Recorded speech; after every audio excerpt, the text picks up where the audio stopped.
Morning, everyone. Well, almost afternoon. So I'd like to invite the panelists who are in the room to join me on stage.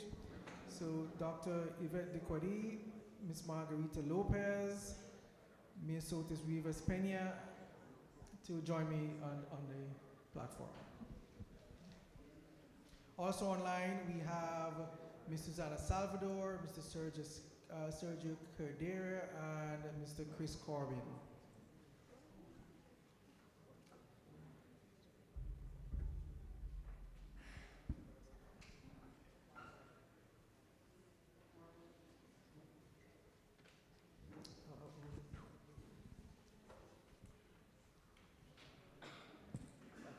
I was looking for you, Ms. Sotis. Yeah, no, sorry. No worries. So this panel will cover a regional data information and knowledge infrastructure in support of ocean governance. And just like you, I've spent quite a bit of time counting fish and measuring algae and corals, and you ask yourself the question, then what? You collected all this information, now what? What do you do with it? So it's the timeliness and relevance of this data that we're collecting. We don't want to collect things in a vacuum. We don't want to just collect data and trying to figure out what to do with this data. So it has to be relevant. How do we drive our research agenda to fit into national, regional, and international policy framework? How does that cycle operate, where the policymakers then demand of the scientists, we need data and information on this right now? How do we transfer data into information, into knowledge, and how does that relate to policy and management? And this is one of the things that we have to make sure that we look at it in a holistic way.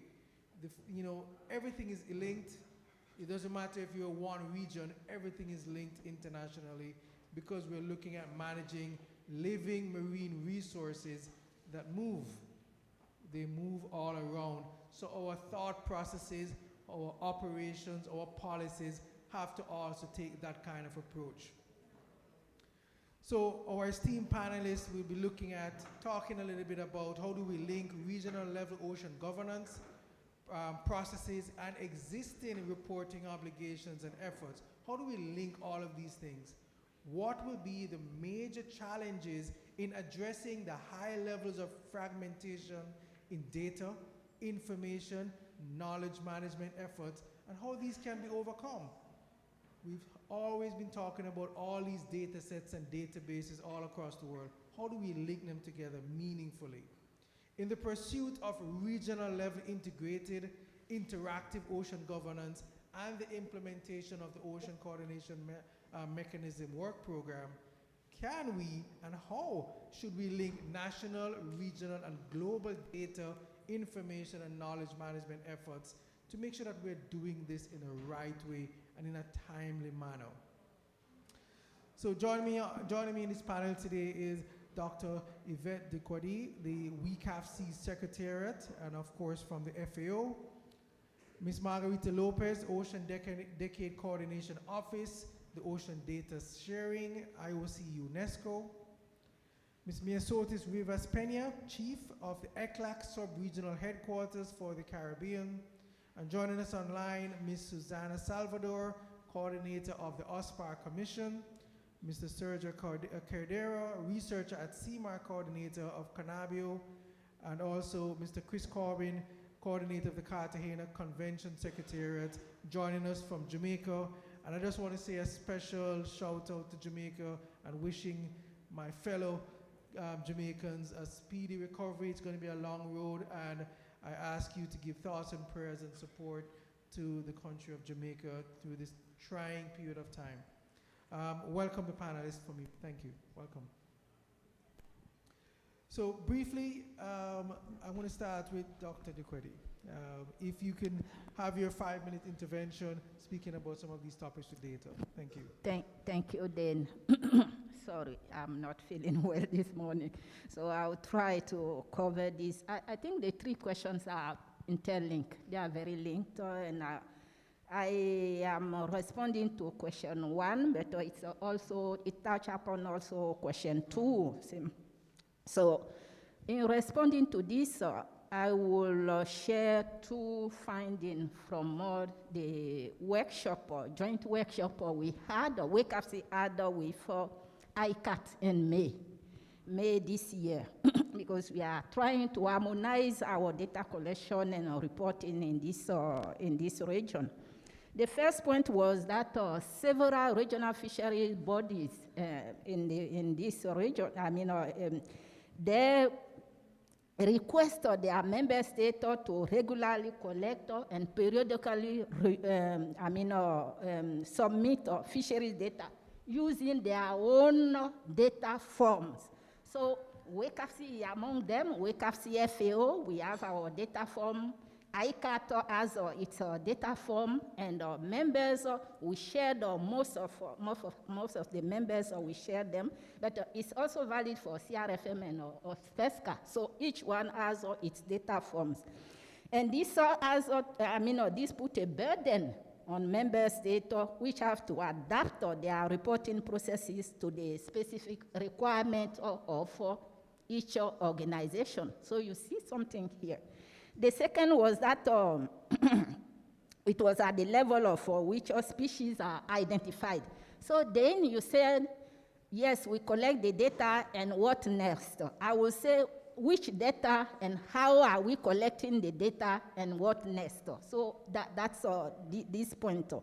And what was realized in members, there was about 18 or 19 members, not only in the Western Caribbean, but also in the Pacific. What was realized is that in some regions, reporting can also be encumbered by different names of the same species.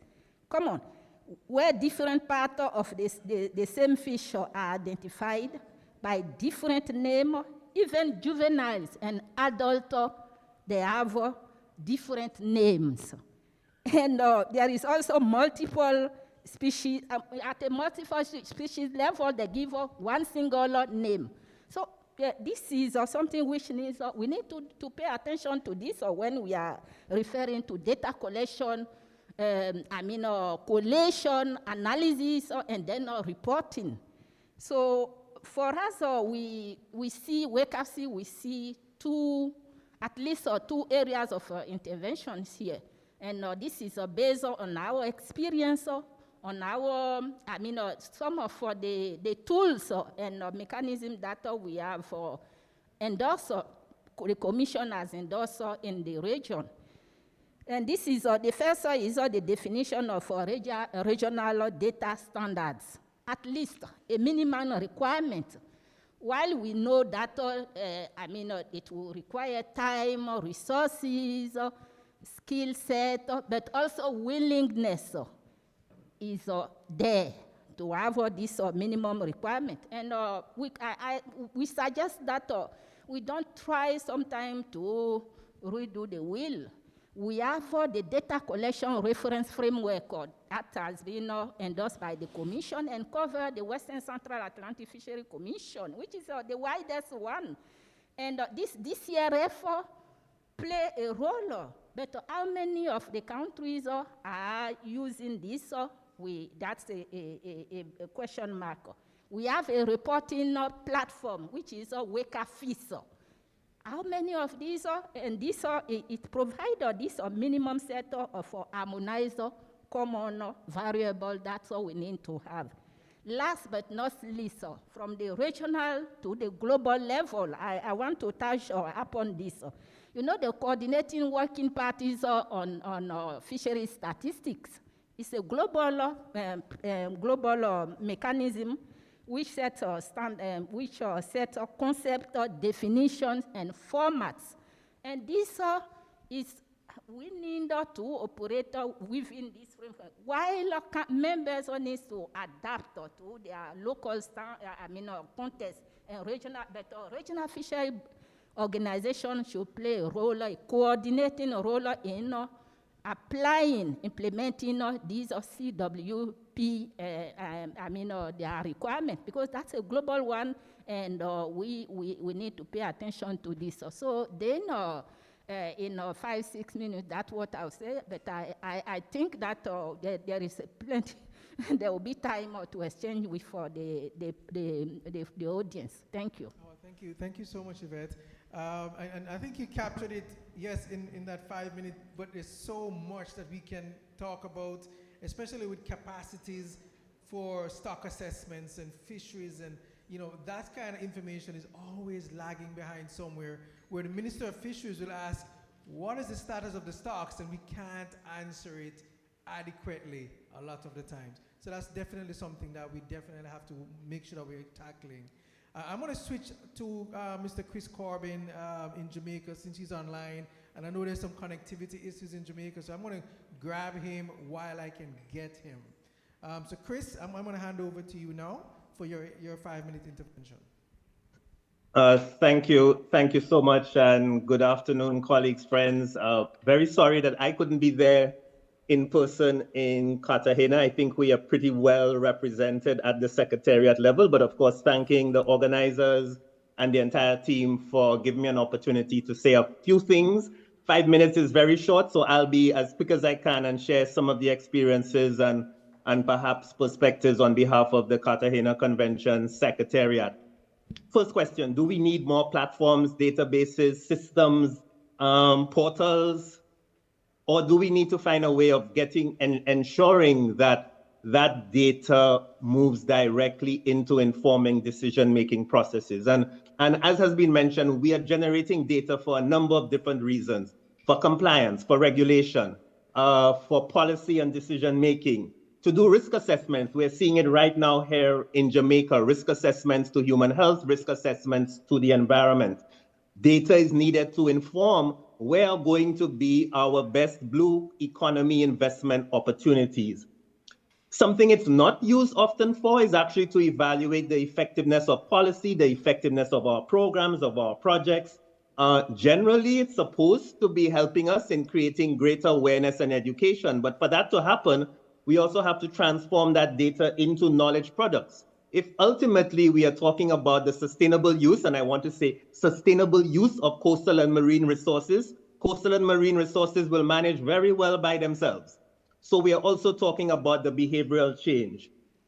Critically, we need to build on what we already have. We've heard from many of the speakers this morning alone, we have a lot of mechanisms at sub-regional, regional, global levels.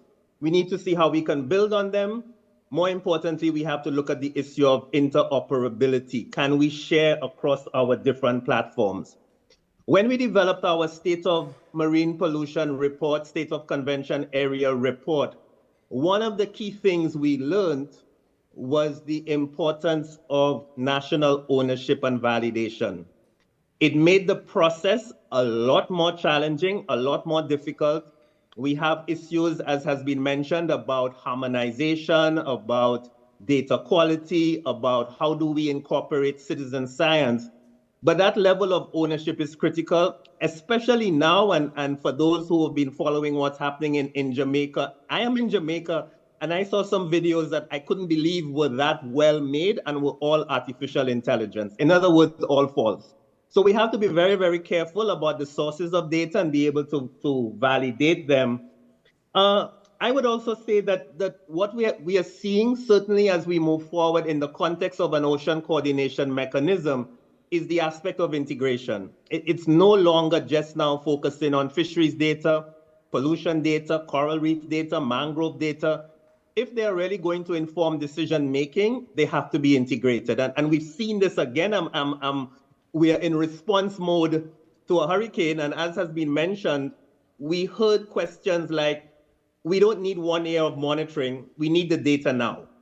And we don't need data on just one sector, we need data on multiple sectors, integrated, that would form a response framework. And I think the efforts of the ocean coordination mechanism must really be about how do we, within those remits and mandates of existing regional bodies that are collecting data, that are generating data, how do we create a coherent storyline about how do we respond to these? The issue of data access, accessibility, affordability is very critical. Sorry about that. the issue about data access, data availability, critical. Um, the issue of capacity building and was mentioned by the previous speaker. And there's a whole range of things that can happen. There was a day I was a scientist, someday way back. But it's also about how do we build the capacity to generate the data in the first place? Laboratory capacity, field capacity. Then how do we generate the capacity now to store and analyze that data and transform it into knowledge products? Is that part of the role of this data portal system that's going to be created under the ocean coordination mechanism?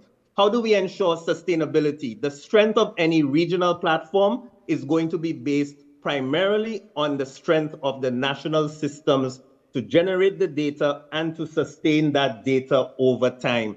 But the capacity building doesn't just have to be formal. It could be exchanges between experts. It could be bringing in the academic and research community. And it is through the partnerships of, I think, all of us here.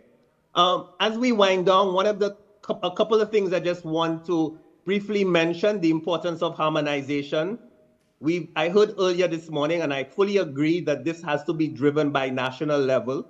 But when we're talking about the Caribbean Sea and the ocean coordination mechanism, we're also talking about shared resources, and we're also talking about transboundary impacts, pollution, movement of coastal and marine mammals across the region. So it also means that as we look at data, we have to look at how are we generating that data? Are the methods comparable? Are the parameters comparable? Are we comparing oranges and oranges? How can we establish a system that allows us to then compare this data? It's not just about reporting, and this touches upon the issue, and this is my final point. I work with a multilateral environmental agreement. I would love all of the governments to report, but the reason for generating data is not for reporting. The reason for generating data is to inform all of those issues mentioned. And if we, at the same point in time, generate it in such a way that facilitate reporting at sub-regional, regional, and global levels, all the better. So I think as we end, it's again about using the systems we have, ensuring that we are responding to the real questions being asked by our policymakers and our ministers, and ensuring that we are not duplicating effort and essentially wasting resources. So I hope that at least gives a little bit of a start. The internet has held up, so I will continue to follow online and hopefully respond to any questions at the end of the session. Thank you so much. Thank you so much, Chris. And Chris, you touched on one point that I just want to echo here is the universities and how they give access to data and information, especially without compromising their publications. We can't give you the data yet. We have to wait another year and a half for the paper to come out. We have to bridge that gap somehow. But thank you so much, Chris. I'm going to turn back into the room here. I'm going to ask Mia Sotis. If you could please provide your intervention for 5 minutes. Thank you so much. Hola, buenas tardes para todos y todas. Yo por el beneficio de ustedes voy a hacer mi intervención en español. Quiero agradecer a los organizadores por la invitación a ser parte de este panel sobre datos, información y conocimientos, y quiero agradecer también a mis colegas Arti, Rayen y Marcia, que conjuntamente pues hemos preparado las respuestas a estas preguntas que se nos hicieran. Y quiero realmente comentar que para la CEPAL pues el tema de los océanos es de alta prioridad, considerado un activo importante de la región de América Latina y el Caribe, y entendemos que la gestión de datos para la producción de estadísticas oficiales y la toma de decisiones basada en la evidencia es un imperativo urgente para la gobernanza oceánica de nuestra región.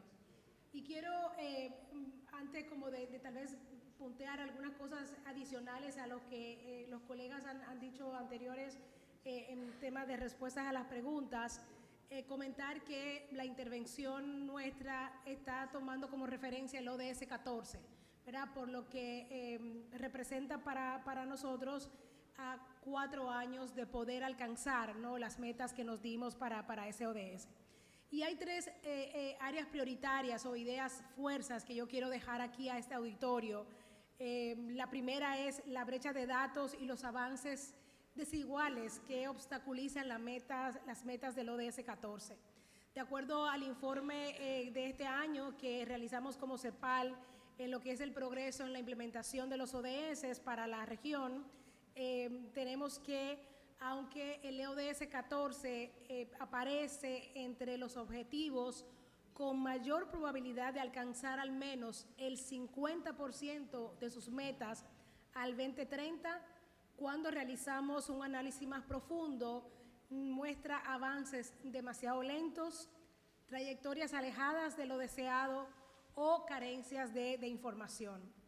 Y estas brechas inciden principalmente por déficits tecnológicos, brechas críticas en el tema de producción y el proceso de producción estadístico, ¿verdad? De generación de datos, y especialmente en la necesidad de datos in situ o georreferenciados para evaluaciones más integrales y formulaciones de políticas eficaces. La segunda área prioritaria que quiero dejar es el financiamiento insuficiente que agrava el ritmo de la implementación. El ODS 14 figura de manera consistente entre los menos financiados, ¿no?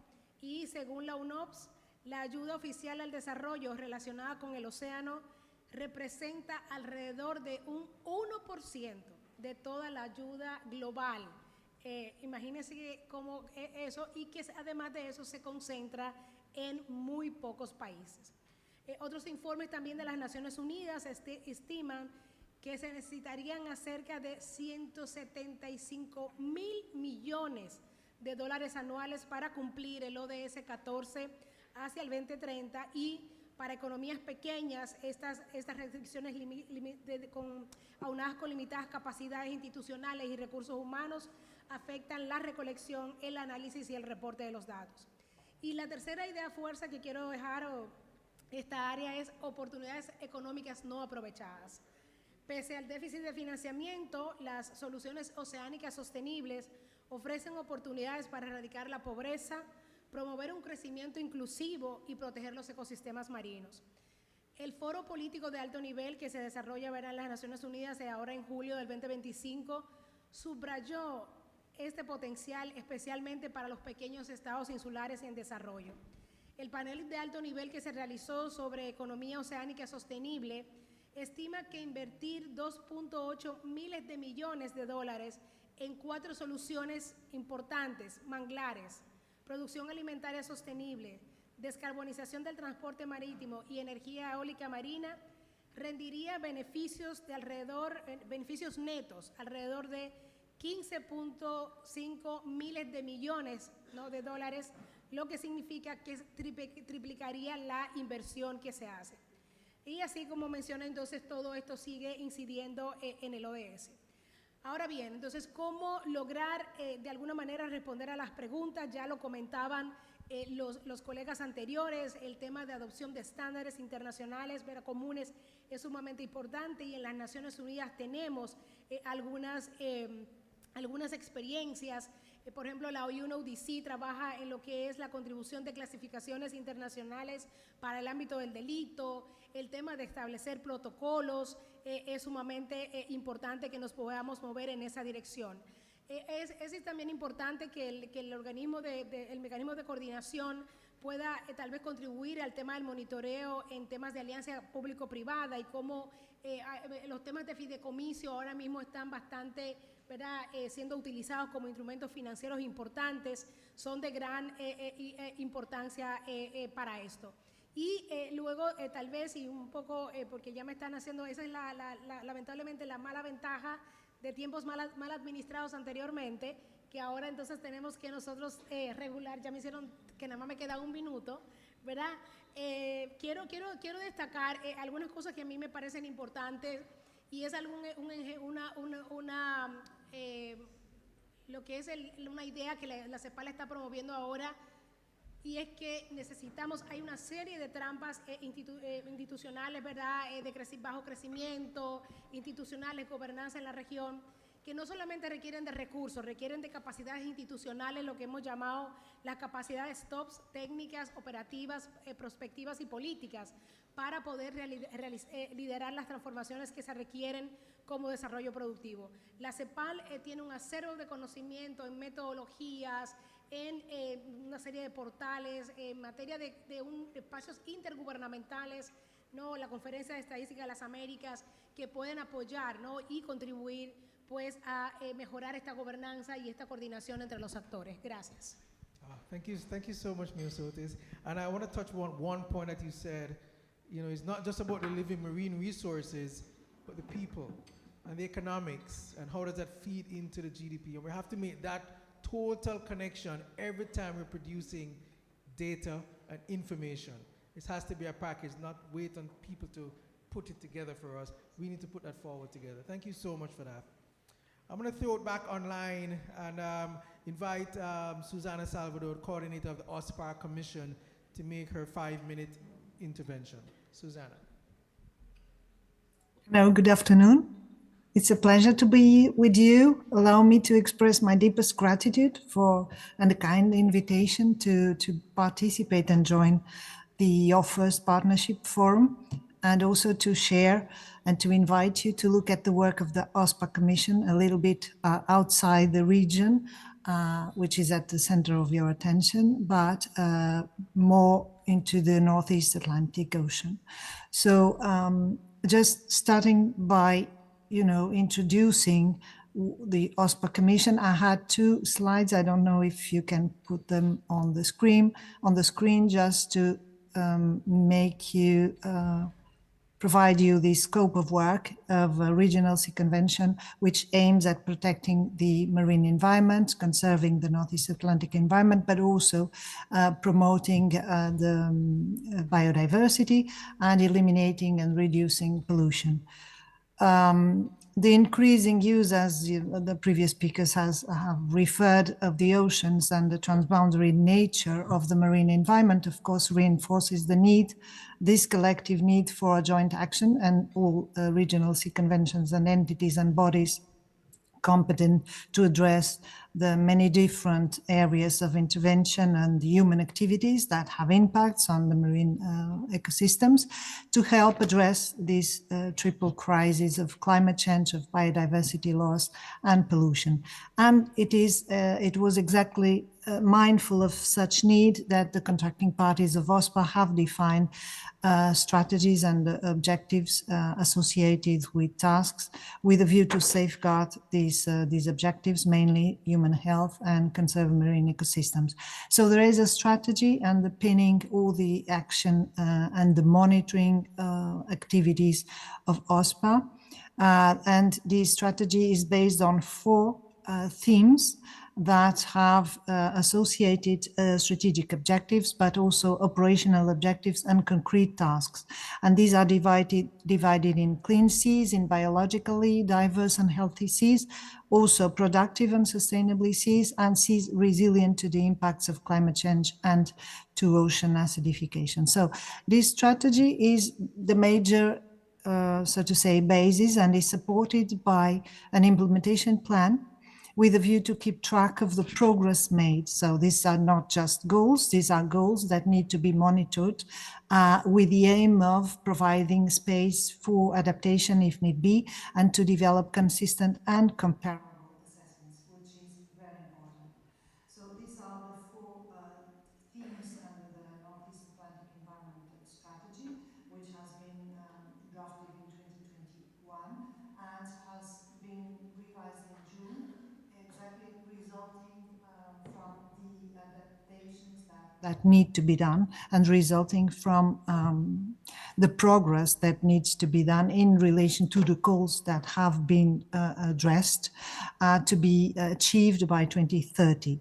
So there is this implementation plan with these tasks, and what is the aim is to provide a health check, which is based on monitoring and reporting from the contracting parties, and this is done through assessing and through monitoring human activities impacting on the marine ecosystem. And so those health checks result into regular quality status report. So, and that is the core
both tools, and there are, of course, rules of procedure to collect, to share, and to treat the data, provided they have the quality that they need to have. So OSPA is committed to ensuring data that we use are findable, that they are accessible, they are interoperable, they are reusable and reproducible. So the last health check that we made was in 2023 with the quality status report that was published, and it contributed exactly to understand the effect of OSPA's work so far, also through the existing measures and actions that are conceived and planned in the strategy, and also to understand the state of the marine environment, because without monitoring you cannot understand whether or not our action to contribute to an improvement of the state of marine environment has been sufficiently effective. So as well, we need to understand the much that still needs to be done. And it helped, this QSR 2023, helped understanding and identifying any additional steps or means that would be necessary to secure progress towards achieving the objectives of the OSPA strategy, so achieving these goals at the latest by 2030. And in result of that, 20 additional tasks were added to the strategy. So the strategy, the assessment's objectives is, of course, to adapt measures and actions. And exactly, an implementation report revealed that there were still 70% of the operational objectives to be delivered, but further tasks need to be taken forward in the next 5 years. So only moving through from assessments to implementing effective measures will we contribute to turning around the current situation. But simultaneously, and I'll just finish with this, we have another challenge, which is that as the reality changes, OSPA is also and needs, as any other regional sea convention, needs to adapt to a changing marine environment with some human activities that we know are expected to intensify over the time, and also with emerging pressures or new pressures, that not meaning that they are new, but they are being tackled for the first time. And so I would say that, yes, we can make the best of what we have, because we have already much work done. And I think that we have a huge amount of data that have been collected, but we need to make sure that they are usable, comparable, and shared with the different users of the marine environment and with the different contracting parties. So I would say that as an introduction. Thank you very much. Thank you so much, Susanna. And in the interest of time, I'm going to move straight into Sergio. Sergio Cordero, researcher of the CMAR coordinator at Conabio, for your 4.5-minute intervention. Go ahead, Sergio.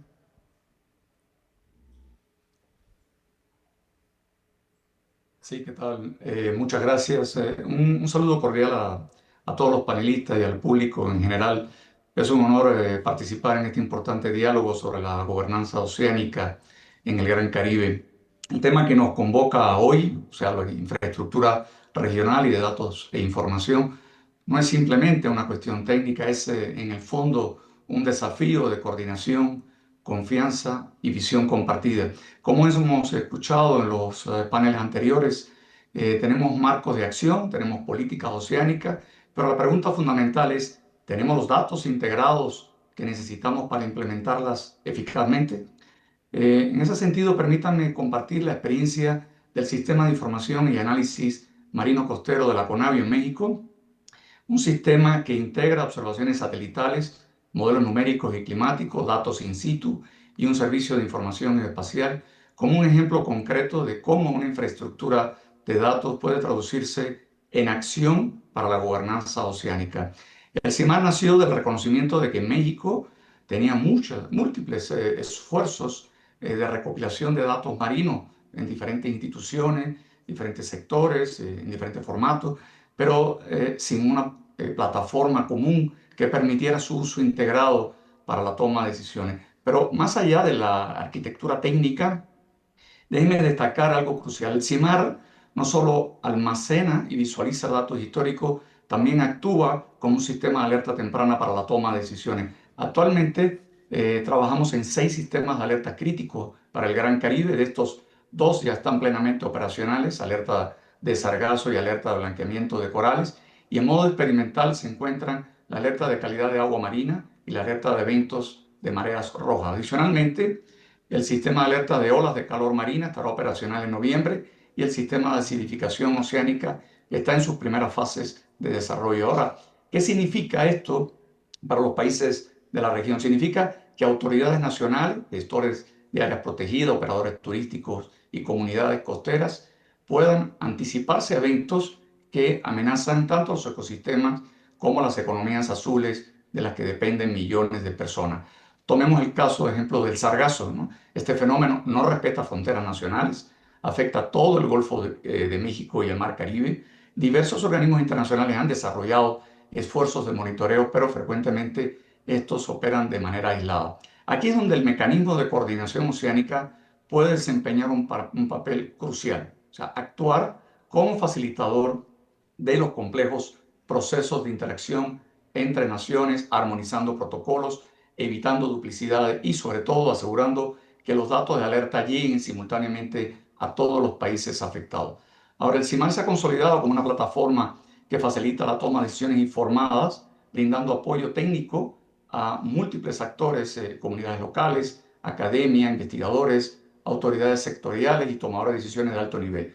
Ahora, este apoyo es particularmente crítico frente a los desafíos del cambio climático y la variabilidad climática, al tiempo que promueve, ¿no?, la conservación y el uso sostenible de los ecosistemas marinos y costeros y oceánicos. Pero el CIMAR no opera en aislamiento. Fortalece activamente redes internacionales de monitoreo como la Red de Observación de Biodiversidad Marina en Bonn y el Sistema de Información sobre Biodiversidad de los Océanos OBIS, asegurando que nuestros datos sean interoperables y contribuyan al conocimiento regional de los océanos. Esto nos permite contribuir activamente al cumplimiento de compromisos globales como los ODS 14, el Decenio de las Ciencias Oceánicas, el Acuerdo de París sobre el Cambio Climático, el Marco Mundial de Biodiversidad. Ahora, a nivel nacional, el CIMAR refuerza los compromisos ecológicos del Gobierno de México y del Plan Nacional de Desarrollo como una plataforma estratégica para la sostenibilidad oceánica del país. Ahora, pero, ¿cómo vinculamos entonces los procesos de gobernanza oceánica regional con las obligaciones de reportes existentes? Pues la respuesta está en transformar las presentaciones de informe en un activo estratégico. El mecanismo de coordinación oceánica del Gran Caribe tiene aquí una oportunidad única para crear una arquitectura de datos que simultáneamente facilite el cumplimiento de compromisos bajo el convenio de Cartagena, el convenio de biodiversidad, los ODS y los marcos internacionales.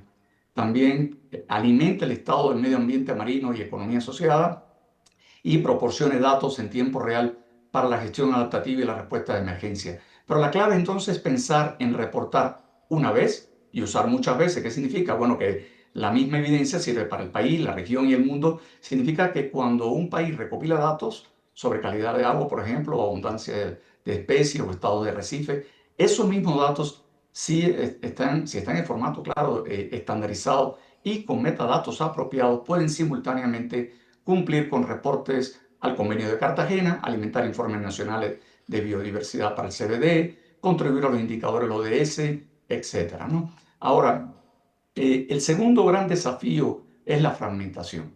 Y seamos honestos, ¿no? La fragmentación no es solo un problema técnico de sistemas incompatibles, es también institucional, financiero, político. No necesitamos centralizar todo. Necesitamos interoperabilidad de sistemas nacionales que hablen el mismo idioma digital, con un catálogo regional común y protocolos de acceso armonizados. El mecanismo de coordinación oceánica puede facilitar esto mediante adopción de estándares internacionales ya existentes, capacitación regional en gestión de datos FAIR, y un mecanismo ligero de coordinación, no una mega infraestructura que conecte lo existente antes de construir nuevos sistemas. Pero hay un obstáculo crítico que debemos abordar con franqueza: la falta de apertura de datos científicos por parte de investigadores, de algunos investigadores. Datos generados en campo obtenidos de proyectos nacionales e internacionales financiados con recursos de gobierno y de público en general frecuentemente permanecen inaccesibles, guardados en discos duros personales o publicados solo en forma de artículos científicos. Esto no es sostenible ni ético. Los datos financiados con recursos públicos deben ser bienes públicos. Aquí es donde los incentivos correctos son fundamentales: reconocimientos académicos para compartir datos, financiamientos condicionados a planes de gestión de datos abiertos y sistemas que faciliten, no compliquen, ¿no?, el proceso de compartir datos, respetando la autoría y los derechos de los investigadores. Hay un elemento crítico que debemos abordar con urgencia, ¿no?, la necesidad de conectar los grandes proyectos del Fondo para el Medio Ambiente, el GEF, que operan en nuestra región y en el Pacífico.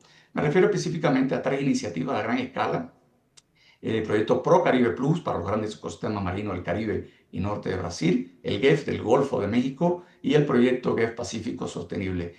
Estos proyectos, si bien operan en diferentes geografías, enfrentan desafíos similares y están desarrollando soluciones paralelas. Conectarlos a través del mecanismo de coordinación oceánico permitiría evitar la repetición de esfuerzos en la región, apoyar la sostenibilidad tecnológica, compartimentar recursos financieros de manera más eficiente y facilitar la interacción de resultados. Esto nos lleva a una pregunta fundamental: ¿cómo aseguramos entonces la sostenibilidad del mecanismo de coordinación oceánica y de su infraestructura de datos e información en el tiempo? Hemos visto demasiados proyectos regionales que crean sistemas excelentes durante su fase de financiamiento, solo para verlos colapsar durante o cuando esos recursos externos terminan. Necesitamos pensar en sostenibilidad desde el diseño, ¿no?, arquitectura modular, escalable, apropiación nacional e institucional, múltiples fuentes de financiamiento y valor demostrable que justifique la inversión continua. Ahora, finalmente, abordar la desconexión entre quienes generan datos y quienes los necesitan. Desde la perspectiva de Conavio como proveedor de infraestructura, necesitamos diálogo permanente con donde proveedores y usuarios codiseñen productos específicos, incentivos correctos, reconocimiento académico para convertir datos, financiamiento condicionado a planes de gestión de datos abiertos, capacidades fortalecidas, apoyos técnicos a instituciones que quieren compartir pero carecen de recursos, y productos analíticos listos para usar como indicadores, mapas, alertas, no solo datos crudos, ¿no? El Gran Caribe tiene la oportunidad histórica de ser un modelo regional de cómo la gobernanza basada en evidencia, o sea, fundamentada en datos abiertos, interoperables y usables, puede guiar la transición hacia economías verdaderamente sostenibles. Estoy convencido que juntos podemos construir la infraestructura de conocimiento que nuestros océanos y las generaciones futuras necesitan. Muchas gracias. Thank you so much, Sergio. And our final speaker intervention on the panel, Ms. Margarita Lopez from the Ocean Decade Coordination Office. Thank you so much in advance for your 5 minutes. Thank you. Vale, voy a hacer también mi intervención en español. Creo que ya el resto de participantes han dicho más o menos todo lo que tenía planeado por decir, entonces voy a ser muy corta y muy al punto. Quiero resaltar un poco en 3 cosas que escuché que mencionaron los participantes en sus intervenciones, y estoy de acuerdo con lo que dice Chris sobre el tema del reporte, y que no es reportar por reportar y los datos son solo para reporte, sino que debería ser, los reportes y los datos tienen que ser ese paso inicial hacia una toma de decisiones informada y con una buena base, y no ese paso final que a veces consideramos que es como ya hago el monitoreo, termino, hago el reporte y ya. Si se tiene eso en cuenta, va a ser mucho más fácil tener todos estos estándares, todos los formatos en común que ya Ivette y otros han mencionado. Entonces, esa yo creo que, y el reporte y los datos tienen que formar una parte activa en la toma de decisiones y en la gobernanza, porque al final es lo que le da peso en realidad a las decisiones y a los procesos de gobernanza que se den a nivel nacional, pero también regional. Otra cosa que quiero también enfatizar es el tema, creo que Sergio lo mencionó, que no hay una confianza en compartir los datos, y tú también lo mencionaste, y es que la gente a veces se queda con los datos hasta que yo publique y luego ya cuando publican se les olvida y no los suben. Y eso es un tema importante a tratar, porque también tenemos que plantear la posibilidad de ofrecer como beneficios o incentivos para que la gente comparta sus datos y vea realmente la importancia y el impacto de que los compartan.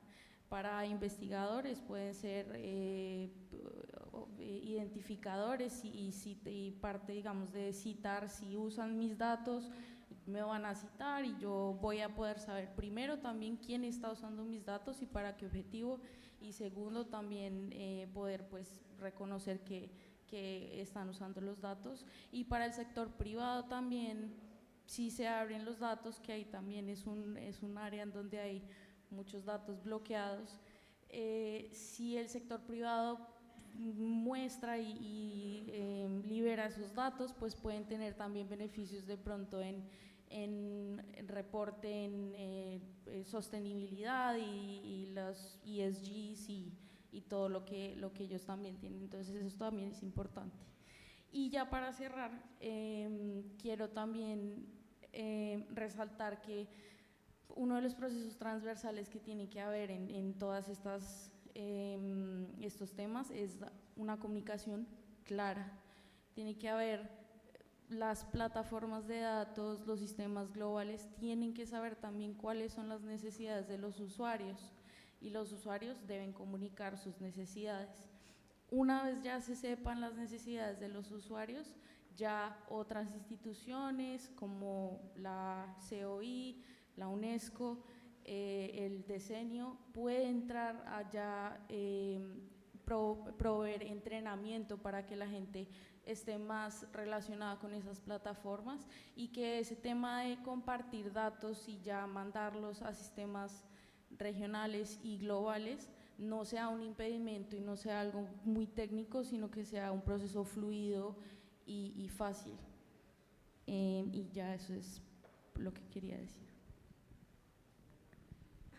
Thank you so much. And round of applause to all the panelists for this session. And we do have time for 1 or 2 questions for the panelists.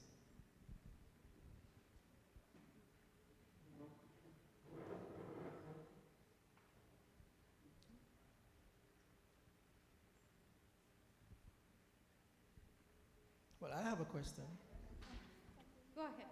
Okay, so and this is I'll throw it out to the panelists here. How do we bridge the gap between universities with their need to publish data and science to the policymakers and the Jeff cycles and the project cycles to get meaningful information in a timely manner? How can we bridge that gap? What's the best way without compromising the academic targets of persons in universities, graduate students and professors? How can we bridge that gap time-wise?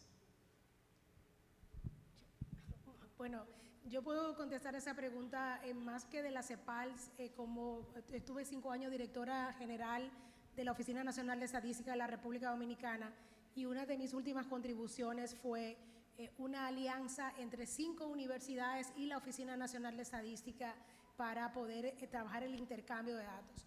Y yo creo que tiene que ver con algo que decías, Margarita, ¿verdad?, sobre la creación de incentivos, ¿verdad? En la medida que lo que nosotros hicimos, le propusimos a las universidades capacitarlos en todo lo que tenía que ver, ¿verdad?, con el uso de diccionarios, mejorar la recolección de los datos, el tema de aplicación inclusive de clasificadores, a cambio de que ellos pudieran entonces entregar a algunos, bueno, tanto de los de gobierno como información también anonimizada, porque no se trata de compartir, ¿verdad?, el microdato que se permite identificar un tema de confidencialidad importante, pero también esos procesos de anonimización incentivan la entrega de datos y entonces la reducción de brechas.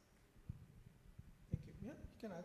Yo quiero añadir algo citando un poco lo que dijo Chris al principio, y es muy importante también saber cómo comunicar y cómo visualizar los datos, porque si yo entrego solamente los datos procesados o mis análisis, no todo el mundo lo entiende, no todo el mundo es científico, no todo el mundo ha recibido esa formación, cuando hablamos de personas que están ya tomando decisiones, a veces ni tiempo tienen tampoco, entonces hay que ser muy puntuales y muy al grano en lo que se quiere comunicar y buscar también ayudarse de otros profesionales. Esa también es el éxito como de trabajar en equipos interdisciplinares, personas que estén entrenadas en comunicación, en cómo comunicar la ciencia, cómo visualizar las cosas de una forma atractiva para los tomadores de decisiones. Eso yo creo que es importante. Thank you so much. And I think we'll bring this panel to close right now, and I'll hand over to the team for any last housekeeping issues. Oh, we do have one flag waving in the middle. We have a couple minutes left. Thank you, Mr. Chairman. Just want to reflect on the question that you raised. I'm Travis Sinclair with the University of West Indies, and previously wore the hat of Government of Barbados in the development of this mechanism. But just to, I think the role of universities, if we look at all that they can bring, there's several interventions that they can actually contribute to support this connection. And so, you know, you have pure, you have applied. I've been fortunate, I'm actually working as we sit here on how we can support the government of Barbados in state of the environment reporting, and looking to see, and that is a relationship that we've crafted with the Ministry of the Environment. So I think there's scope for governments and universities to sit down to come up with programs. It's been happening, and I think that close collaboration and cohesion is possible and to be pursued. I'm also working with the Green and Blue Economy Knowledge Transfer Hub that is being established at the University of West Indies Capefield campus to support Caribbean SIDS, and is an outcome of the Forum of Ministers of Latin America and the Caribbean. And that specifically is being done to build capacity, to build knowledge products as determined by the government. So we're not putting knowledge products out there that the government, that we want governments to consume, but by having a very intimate, structured conversation around learning needs and building products in that regard. So again, I think the relationship with universities are extremely important. I just think we need to modify the conversation and see how we can have like outcomes. Thank you. Thank you so much for that. And I just want to add one thing to you. I think how universities set their research agendas should be linked to what's going on a lot more than I would like to work on this for my PhD, or I'd like to work on this for my paper. But thank you, and it's a wider conversation for sure. We do need both. We do.